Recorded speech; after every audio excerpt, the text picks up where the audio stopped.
नमस्कार शेतकरी मित्रांनो, आपण योगेश फकीरराव थोरात, फकीराबाद वाडी, तालुका वैजापूर, जिल्हा संभाजीनगर येथे आहोत। आज आपण ज्या ठिकाणी अद्रकमध्ये उभा आहोत या ठिकाणी कंद कूज किंवा कंद सड ज्याला आपण म्हणतो असे डोके असे स्पॉट या ठिकाणी ह्या प्लॉटमध्ये इथं आणि अजून एक ठिकाणी असे 2 स्पॉट या ठिकाणी आहे। परंतु याला शेतकरी मित्रांनी ज्यादा घाबरून न जाता जर योग्य काळजी घेतली, योग्य नियोजन जर केलं तर कमी खर्चामध्ये सडीचं नियंत्रण किंवा सड आपण थांबवू शकतो। सड आल्यानंतर एका ॲप्लिकेशनद्वारे किंवा एका फवारणीद्वारे किंवा एखाद्या ड्रीपमधून बुरशीनाशक दिल्याने कायमस्वरूपी त्याचं उच्चाटन होत नसतं।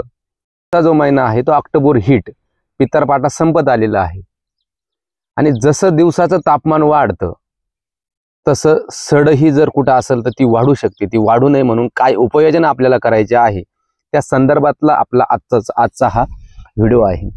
सप्टेंबर महिन्यामध्ये कंदमाशीचा या ठिकाणी मोठ्या प्रमाणावर प्रादुर्भाव असू शकतो आणि मग भर लावताना, बुचाटा लावताना, कंद झाकताना, स्टम झाकताना थोडंसं जर उशीर झाला असेल तर कंदमाशीच्या प्रादुर्भावामुळे हे 1-2 डोके आपल्याला या ठिकाणी सडीचे दिसू शकतात। सप्टेंबर महिन्यामध्ये कंदमाशीचा जो प्रादुर्भाव असतो एक डासासारखी दिसणारी, परंतु जो आपला मुंगळा असतो, मुंगळ्याला पंख जोडल्यानंतर किंवा मुंगळ्यासारखीच परंतु पंख असणारी आणि पाय तिच्या शरीराच्या मानाने जास्त मोठी आणि लांब असणारी ही कंदमाशी जर निरीक्षण जर केलं तर सप्टेंबर महिन्यामध्ये किंवा ऑक्टोबरमध्ये सहजासहजी बऱ्याचशा प्लॉटमध्ये आपल्याला पाहावयास मिळते। कंदमाशीच्या नियंत्रणासाठी आपण ट्रॅप सुद्धा लावू शकतो किंवा उग्र वास येणारी जी कीटकनाशकं, जर आपण जी बुरशीनाशकं घेणार आहोत, विद्रव्य खतं किंवा संजीवकं घेणार आहोत, त्यात जर आलटून पालटून कीटकनाशकाचा जर वापर केला तर त्यातून सुद्धा कंदमाशीचं नियंत्रण मिळवता येते। तसेच 200-250 ग्रॅम एरंडीच्या जे बिया असतात ह्या भरडून त्या जर 2 लिटर पाण्यात भिजवल्या 5-6 दिवसानंतर त्याला एक उग्र वास येतो आणि ते उग्र वासाचं द्रावण पसरट भांडं, घमिलं, प्लॅस्टिकचं या जर 5-6 ठिकाणी जर ते आपण अद्रकमध्ये ठेवले तर त्या वासाकडे ती माशी आकर्षित होते आणि त्या द्रावणात येऊन ती पडते आणि मरते। अशा 3-4 उपाययोजना आपण कंदमाशीच्या नियंत्रणासाठी करू शकतो। परंतु आता ही जी सड झालेली आहे, सडीला सुरुवात झालेली आहे, तर याच्यासाठी उद्याचं त्यांचं ॲप्लिकेशन आहे ते आपण असं करणार आहे। कोसाईड 3000 100 लिटर पाण्यासाठी 500 ग्रॅम, व्हॅलिडामायसिन किंवा कासोबी 100 लिटर पाण्यासाठी अर्धा लिटर, प्रोंटो 100 लिटर पाण्यासाठी 150 ग्रॅम आणि कुंदन 100 लिटर पाण्यासाठी 100 ग्रॅम याचं आपण 100 लिटरचं द्रावण बनवून बॅटरी पंप असेल किंवा पेट्रोल पंप असेल, थोडासा जादा प्रेशरने किंवा जादा मोठ्या व्हॉलाचा नोझल वापरून एक गच्च आळवणी नोझल सहित या ठिकाणी आपल्याला करायची आहे। आणि ही फवारणी, ही आळवणी घेत असताना पूर्ण हा जो स्टंप आहे हा पूर्ण खालून वरपर्यंत ओला करायचा।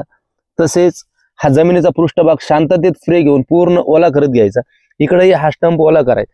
कंदाची सडीची जागा ही जरी असेल एक सरासरी 10 बाय 10 किंवा 15 बाय 15चा जो पूर्ण एरिया आहे तो आपल्याला एकसारखा, जसं आपण ब्रशने कलर देत आहोत किंवा जमीन धुत आहोत अशा पद्धतीनं गच्च आळवणी जर आपण केली तर 10 ते 15 दिवस आपल्याला या ठिकाणी नियंत्रण मिळू शकतं।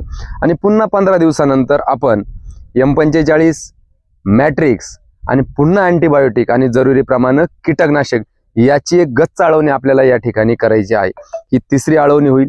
त्याच्यानंतरची जी येईल ती कॅपटॉप किंवा M45, त्याच्याबरोबर सॉल्ट ऑफ फॉस्फरस येणार सेल्स एनर्जी प्लस असेल, तदनंतर स्पार्कर असेल, प्रोफाइट असेल, मॅसिमिन असेल, अशा कुठल्याही सॉल्ट ऑफ फॉस्फरस किंवा सॉल्ट ऑफ फॉस्फेनिक ॲसिड युक्त त्याच्याबरोबर एखादं स्पर्शजन्य बुरशीनाशक जर आपण घेतलं, अँटीबायोटिक घेतलं आणि कीटकनाशक जर घेतलं, अशा 3 ड्रिंचिंग 3 आळवण्या 10-10 दिवसाच्या अंतराने आपण जर केल्या तर ऑक्टोबर संपतो आणि जसंही दिवसातलं तापमान कमी होऊन थंडीला सुरुवात होईल त्या अवस्थेमध्ये सड आणि निमेटोडचा प्रादुर्भाव कमी होऊन प्लॉट आपल्याला पूर्ण हातात आलेला दिसेल। तरी ह्या व्हिडिओच्या माध्यमातून आम्ही तिन्ही शेतकऱ्याच्या वतीने आपल्या सर्वांना एक नम्र विनंती राहील की आपण याप्रमाणे आपल्या प्लॉटची काळजी घ्यावी आणि अधिक उत्पादनाकडे आपण वाटचाल करावी।